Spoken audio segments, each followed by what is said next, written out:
Friday, December 12th was the, last Friday, of course, was the 50th anniversary, the day the National Association of Black Journalists was founded. One of the folks, Sam Ford, is a founder. This was a video that he put together, and we'll chat with him on the other side of this. Watch this.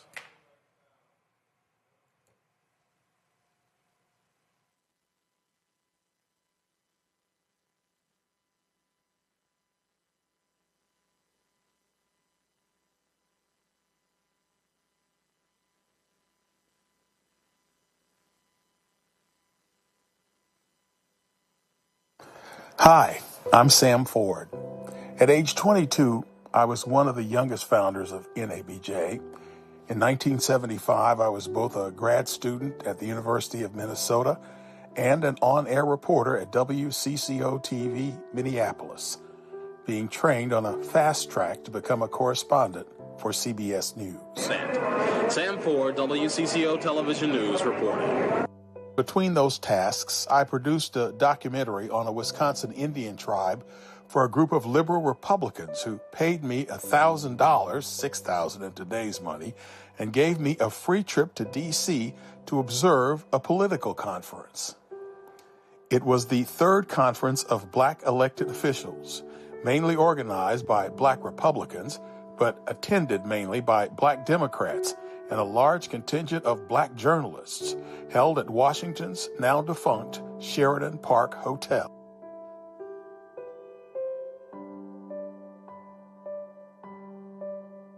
NABJ was created by black journalists there to cover the conference. Many came there for that purpose. They were mainly from Philadelphia and Washington, D.C.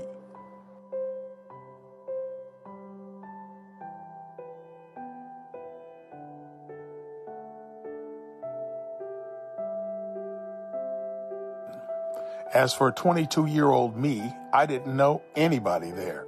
I had seen Reginald Bryant on the PBS show Black Perspective on the News, and I recognized D.C. anchorman Max Robinson from spending summers in D.C. with my sister. He was a trailblazer, the first black local anchor in the country. Reporting the news from Washington is like watching a constantly boiling kettle that often boils over.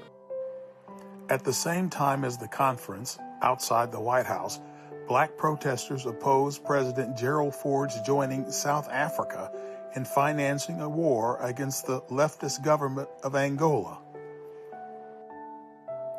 I was just there with my new Minolta 35mm camera and decided my job was to take pictures of these famous black people so WCCO-TV could add them to our news files. Wow, 34-year-old Jesse Jackson. He was next to Dr. King when King was assassinated.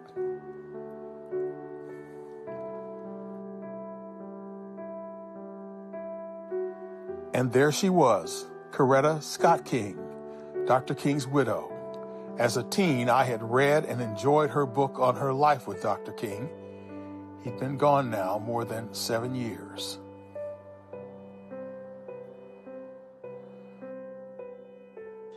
My faith in the Constitution is whole, and I am not going to sit here and be an idle spectator to the diminution of the Constitution.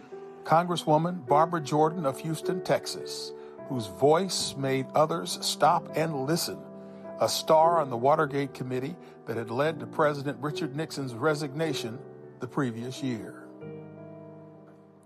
Senator Edward Brooke, Republican of Massachusetts, one of the most distinguished members until his own children later forced him from office for alleged infidelity to their mother. In the middle, Cleveland Mayor Carl Stokes, one of the first black mayors of a major American city. To his right, Carl Rowan, national newspaper columnist and the most famous black journalist of that day. Also there, then three-term Congressman Charles Rangel of New York, who would serve 20 more terms, 46 years. He recently died. Between snapping photos of the black politicos at the conference of 50 years ago, I was in the big suite where NABJ politics were underway.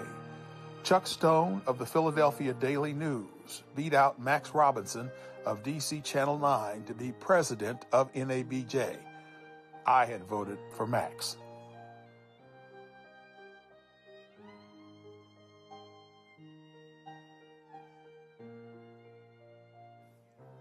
And as for NABJ regions, they pulled out a map of the Department of HEW, Health, Education, and Welfare, and pretty much made those regions NABJ's regions.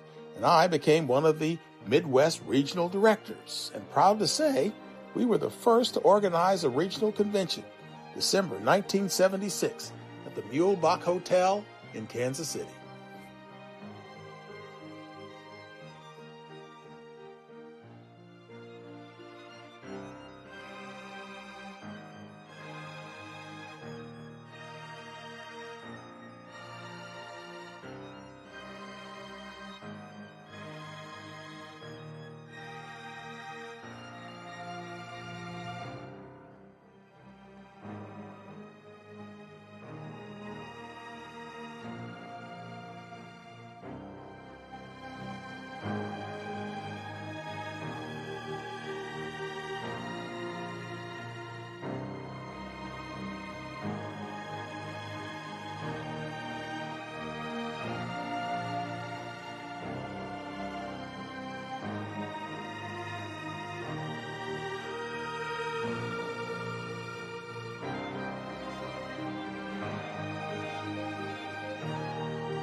All right, folks, joining us in the studio is Sam Ford. Sam, first of all, that's a great video, and first of all, glad to have you here. So you were 22. How the hell did you get to the meeting?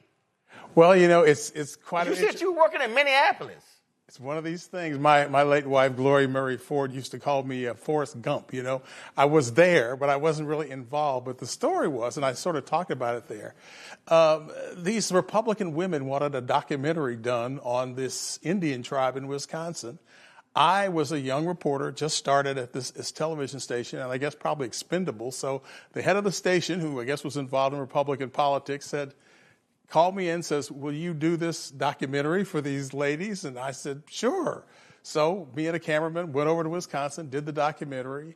Afterward, the women watched it. They liked it. And the next day he called me in and says, well, they were very happy with that. How would you like to go to Washington tomorrow? And I was like, yeah, sure. And so for the first time I ever flew first class, might have been the last, they flew me here to Washington with a couple of black Republicans. Now, I don't know if I was here as a, let's say, to enjoy the meeting or as a spy, because afterward he asked me about these two Republicans. Nevertheless, we got here. We saw all these people I'd seen on television. You know, I grew up in the Midwest. Right. Small town for the most part, so I didn't know about all this stuff. And I get to see Jesse Jackson and Coretta King, and I had my Minolta, and so I was... Because there was a meeting here. It was the third conference of black elected officials. It was here in Washington. So as I said, it was just an example of, you know, something great that I could go to learn more about black folks. But, you know, it's interesting. The two black Republicans were at that same conference? Oh yeah, they were there. So they were there to watch the conference. So people came from all over the country. It was a one-day event, just one-day event, and a lot of the black journalists came there from different places, and I knew none of them, nobody. Right. But they got together and said, you know, go to room such and such. You know, we're starting an organization, and so I went to this room. So here you are, 22 years old, DC. You like, all right. I'm gonna go to the room. That's right. And you go to the room, and there are all these journalists, and you know I'm sort of awestruck because I had spent my summers here in Washington because my sister lived here, and I'd watched Channel 9, so I knew who Max Robinson was. Of course. So I was like starstruck. You got Max Robinson, Mal Good, who was the first black network correspondent at ABC. Okay. Greg, our fellow Alpha brother. And Maureen Bunyan was here. Maureen Bunyan. So I saw these people, and so then the contest started as to who was going to be the president of NABJ. And so Max had his group. Now, hold up, before you can go there. So you in this meeting, and you're like, hold up. there's an organization going on. Now we got a vote going on. So what are you doing in the room while you're watching all of the machinations happening? What are you doing? We're coming and going, basically. You know, I'm going out there taking pictures, then we come back in here, and it's a lot of things like that, and it's laid back, really, you know, for the most part.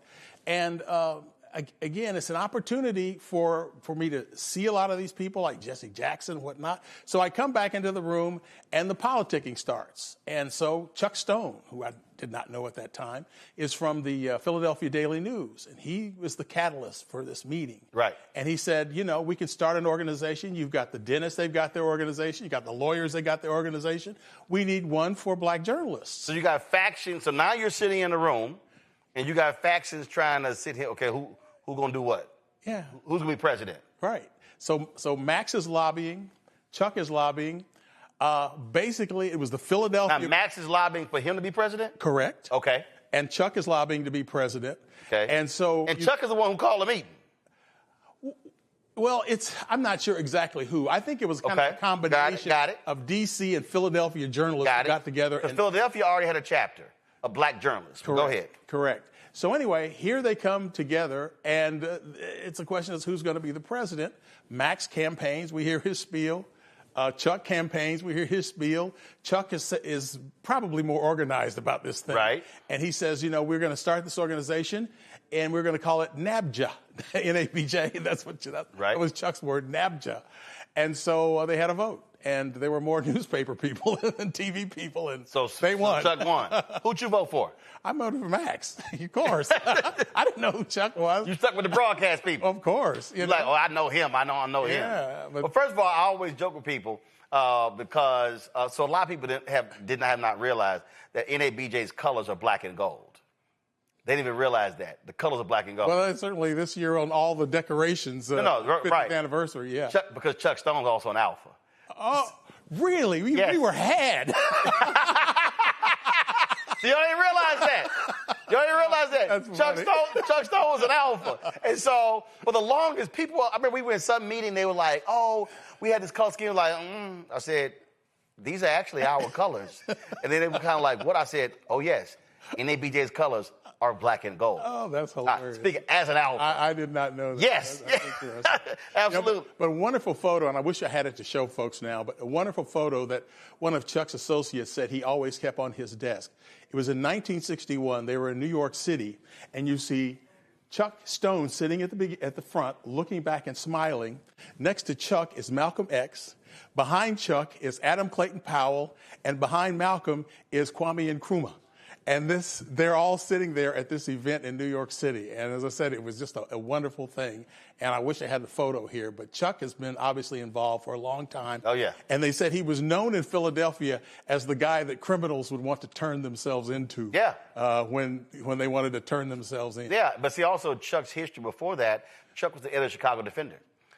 So you're talking about obviously the most dominant black newspaper in the country as well, and so so many of those folks, Vernon Jarrett, came to Chicago because of Chicago Defender, and all were sort of crossing paths together.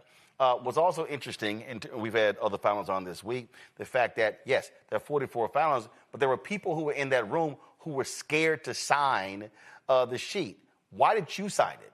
Well, I wasn't scared. I mean, I was the youngest NABJ member, and I had gone to Minnesota to go to school. So you're in the room. You're the youngest person in the room. I'm the youngest person in the room. Now, I know that because Allison asked me. She says, "What month were you born, Sam?" I said, "Oh, she was trying to claim May." She was born in April. It was that close, but yeah, it was no concern of mine. At that point, we really didn't have many black people in the media. And I had gotten into this traineeship with WCCO television, and then ultimately they got to pick a person to be a trainee for CBS News. And so WCCO picked me. And so, my thing is we're trying to get black folks in there. This is a great thing. We need an organization to try to get more black people in the newsroom. Mm-hmm. I'm older than you, and I don't know if you've heard this, but, there were so few black people on television at that time. Jet Magazine every week had a list of the black people who were going to be on national television so you could watch. In fact, the video was playing, and I'm familiar with this because it's been talked about. I knew Randall Robinson, Max Robinson's brother. So when Max was in Virginia, they had him, he was working for a television station because Max Robinson had this unbelievable voice. I mean, he had a television anchor's voice. He also had a television anchor's stature. He walked into the room and you're like, okay, that's the man. So he's in Virginia. He's in Virginia, and they had a partition. You could not see Max. You could hear Max, but you couldn't see Max. So one day, Max just got tired of that shit, and he just tore the damn partition down. The white folks in the town went crazy. They were like, oh, my God, that's a nigga. They literally lost their minds because he lost his job. Yeah, he got fired. But he just got sick and tired of not being seen. Like, okay, y'all just wanted my voice, and tore the partition down. All them white folks lost their mind. Max was a very distinguished gentleman. I mean, you really knew you were in the room with class when you were with Max. And, of course, ultimately, he left Channel 9 here in Washington, and he went on to ABC News. He was one of the triumvirate of anchors there on their evening news. Peter Jennings, Max Robinson, and Frank Reynolds. And so knew well. We were a family, in fact, in Houston. KTRK, the ABC affiliate, was #1 station and still is. In fact, the main anchor there, last name Ward, he just died. He was the anchor there 50 years. So I knew those three every single day. Peter Jennings was in London, Reynolds was in D.C., they had Max in Chicago. So exactly. knew it quite well. So all of a sudden, so you're in this group, and you're the youngest, and like any organization, I mean, you're trying to get it started, and then it's again, so those formative years, now you go into the 80s, and all of a sudden, you're trying to build. So as you're seeing this thing grow, how is it making you feel to literally watch this thing just go from just this meeting and to a literal organization, to national conventions, to what it is today? It was interesting because for many years it was just basically a club. And so we would have our convention, and then afterward we'd have our business meeting, and somebody would stand up and say, this is the worst convention that I have ever seen. And they would complain about this and that. And it was pretty much a club until we had our Atlanta convention in, I think, 84. And at that point, the Atlanta Association of Black Journalists, they had a good organization down there. They organized a professional convention. And I remember Katharine Graham, the head of the Washington Post, she personally came down there and ate with people and chatted with people. And then the 84 campaign was going on with Walter Mondale. And Andrew Young, who was the mayor of Atlanta, came to the convention and used the phrase smart-ass white boys who were with Mondale. And, being the Black Journalists Organization, we heard this. I thought, okay, well, But it was big news. Suddenly, CBS News led the newscast that night with smart-ass white boys. And so suddenly, I think our organization got stature, and it became a lot more professional. And so at that point, we were going to different places. And, now I don't know, because I'm not in the leadership of the organization anymore. I am. Well, that's right. I'm on the board. Congratulations. Yes. That's right. I'm back. That's right. Fourth time. So what do you want us to do? Well, no. I was just saying that what has happened is that the organization is much more professional. Yep. Doesn't really matter where we meet. The organization is well run, and it's been that way for many years now. But at the beginning, as I said, we were more of a club. But before I go to my panel of questions, I know Reese had to go. The thing though is that, and this is so I sort of sit in this unique position because this is the fourth time on the board. So I was the national student rep in 1989, and so that was a New York convention. So NABJ is only 14 years old at that time, and so here I come in, and the thing for me, what was interesting is so crazy now. NABJ couldn't stand students. Like, students didn't do jack. There were damn near no workshops. There were no awards. In fact, this was crazy. We at the Apollo Theater, they announced, first of all, the student election wasn't even on the agenda. It was like, oh, it's a student election? So I had to literally force them to actually do that. Then, when they announced the new board, They don't even mention me. Like, I'm sitting in the Powell Theater like, oh, so we're just going to bring up the whole board? Then it gets it worse. So then we get back, they send the letterhead of NABJ out. I'm not on the letterhead. Now, the problem is, so everybody thinks I was the first. I wasn't the first. There was a woman who was before me. She never showed up. For the longest I knew her name, I can't remember her name. So she was actually the first. I don't know what the hell. She literally I've never met her. She never showed up. And so they were just like, he gonna be the same. Nah, that wasn't the case. I made them destroy all of the new letterhead unless they put my name on it. And I said, and if you don't, I'm going to get a pen and write my damn name on every sheet of paper. They were like, damn, we got to order some new letterhead. So when you talk about how the organization has grown, what I want us to get back to is what I call, and King talked about in his book, Chaos of Community, Where Do We Go From Here, when he called it the Negro Press, to be substantive and militant. I don't see militant as a bad word. I believe we have an obligation, just like when Trump was there. I was extremely vocal about not letting that man come to our convention and lie to our face.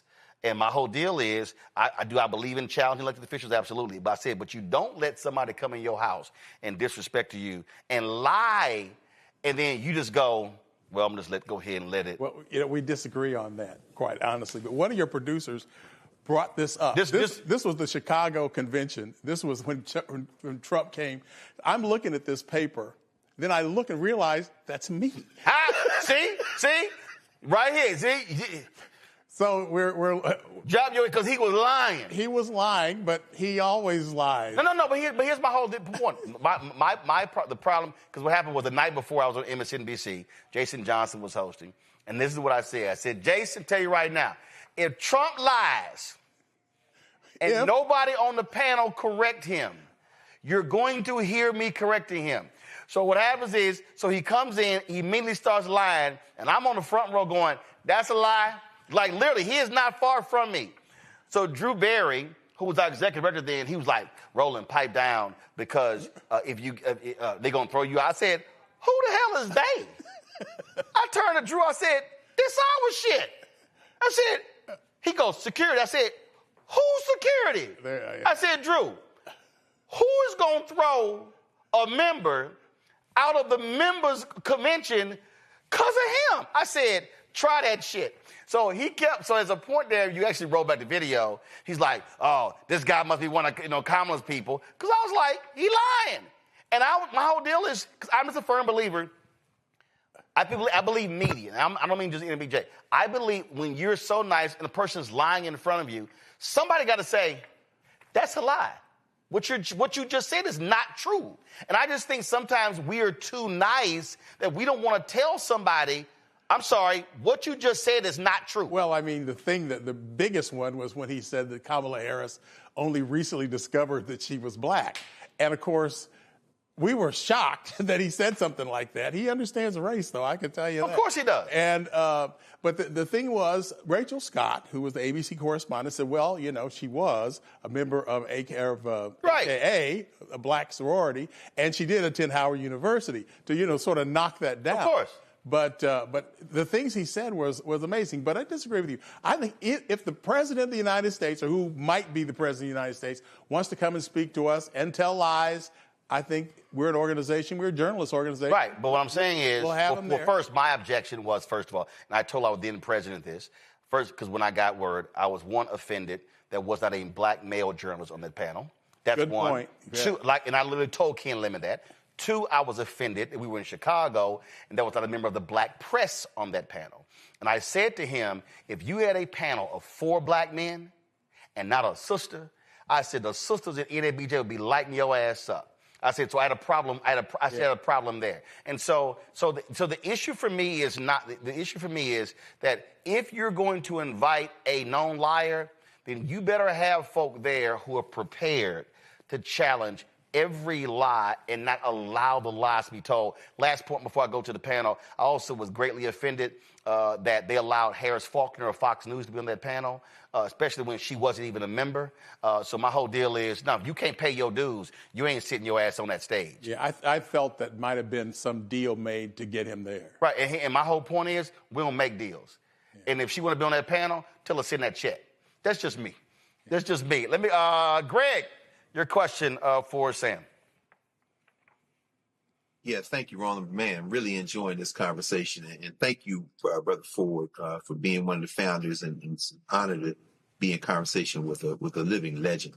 The brother that you mentioned at the beginning of that brilliant short film, I'm going to show that to my students, in fact, the great Reggie Bryant.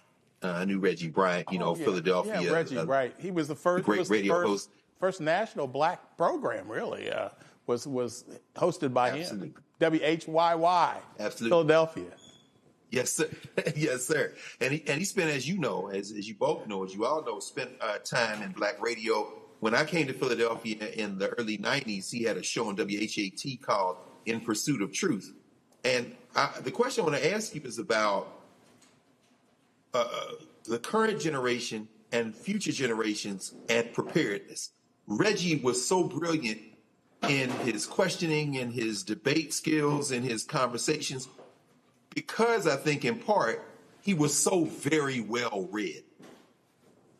How do you see the current generation meeting the challenge of being deeply and well read in order to be prepared as a journalist? Yeah, and thank you, brother. I understand that. Well, I can't really speak there. I mean, I think most reporters, and I do know some young reporters, tend to be, let's say, well-read enough to know what they're talking about on the particular story.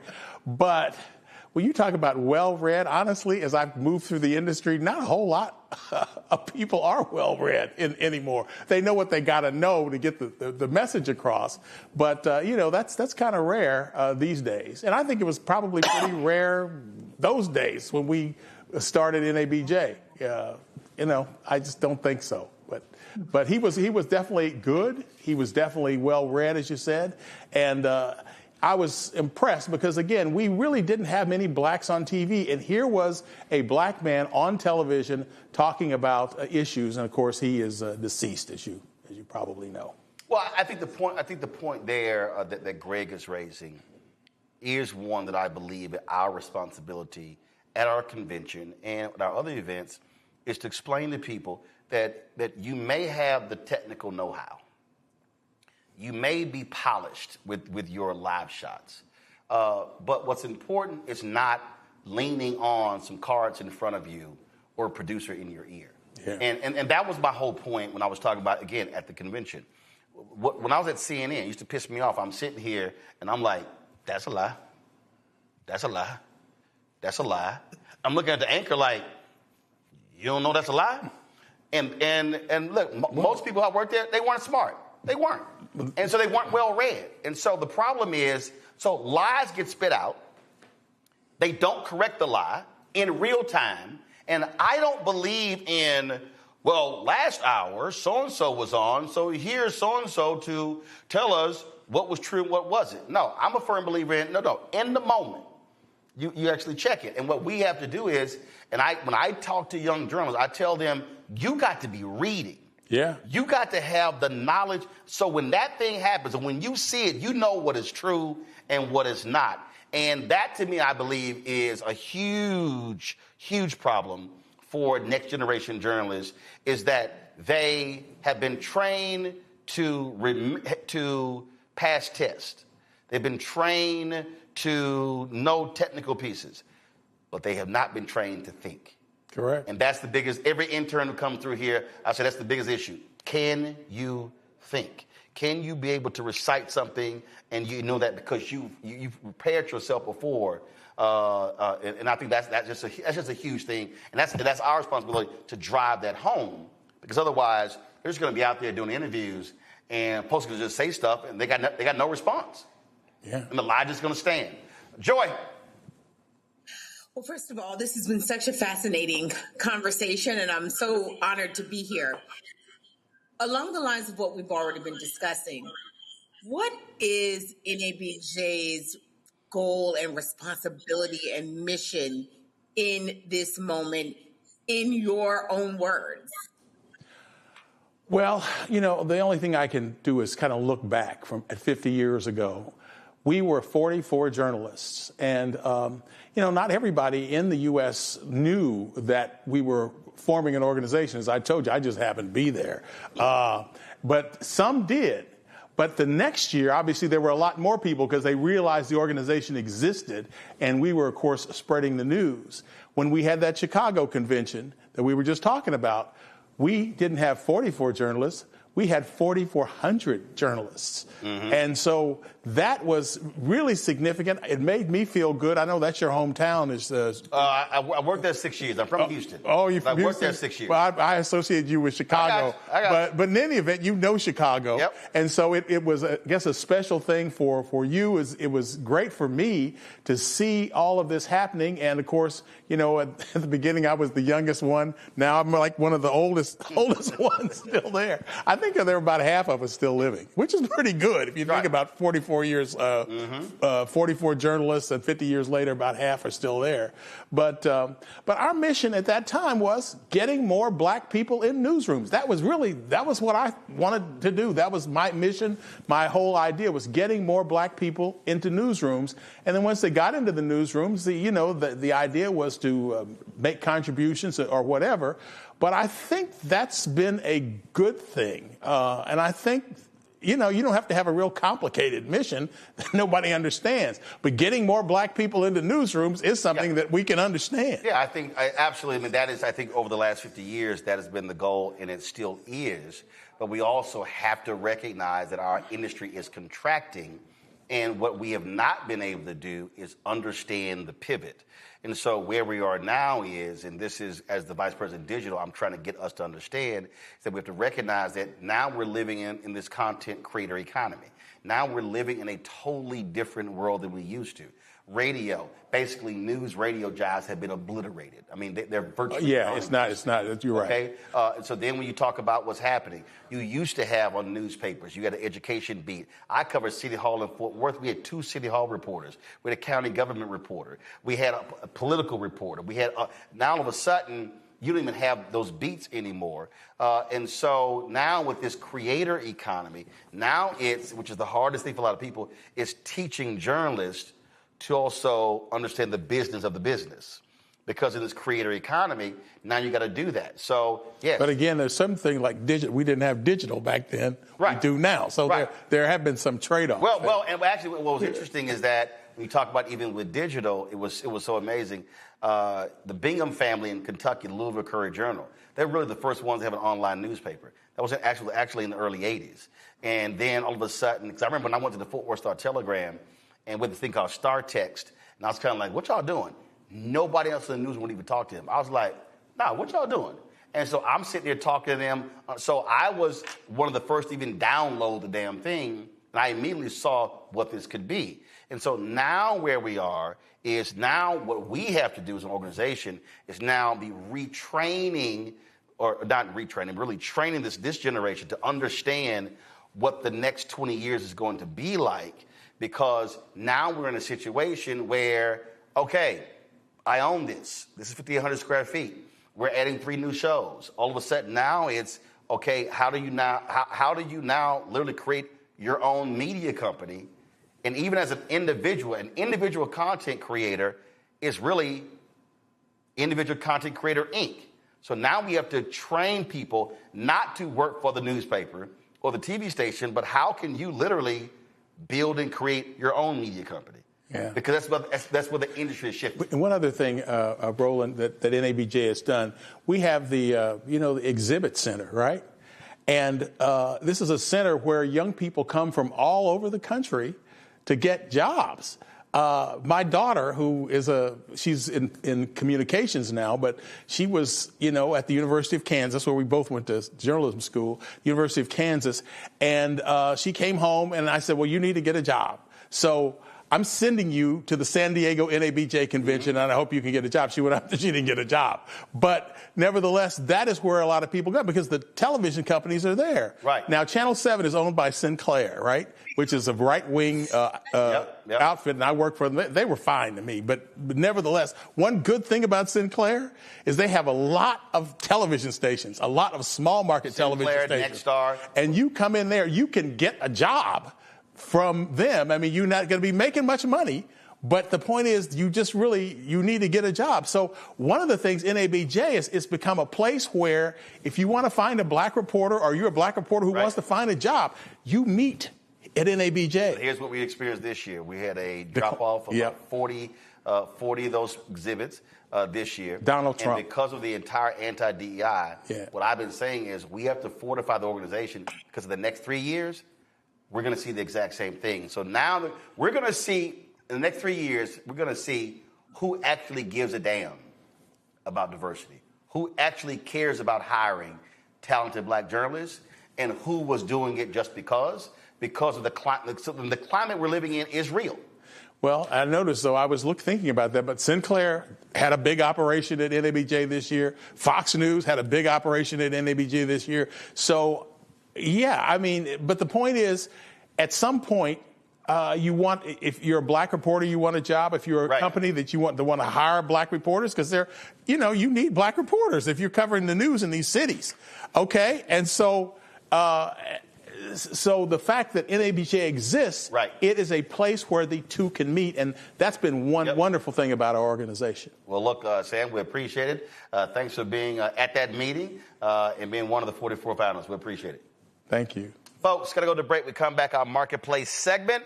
Of course, Christmas is around the corner. And, of course, it's all about supporting our black-owned businesses on shopblackstarnetwork.com. That's next right here on Roland Martin Unfiltered.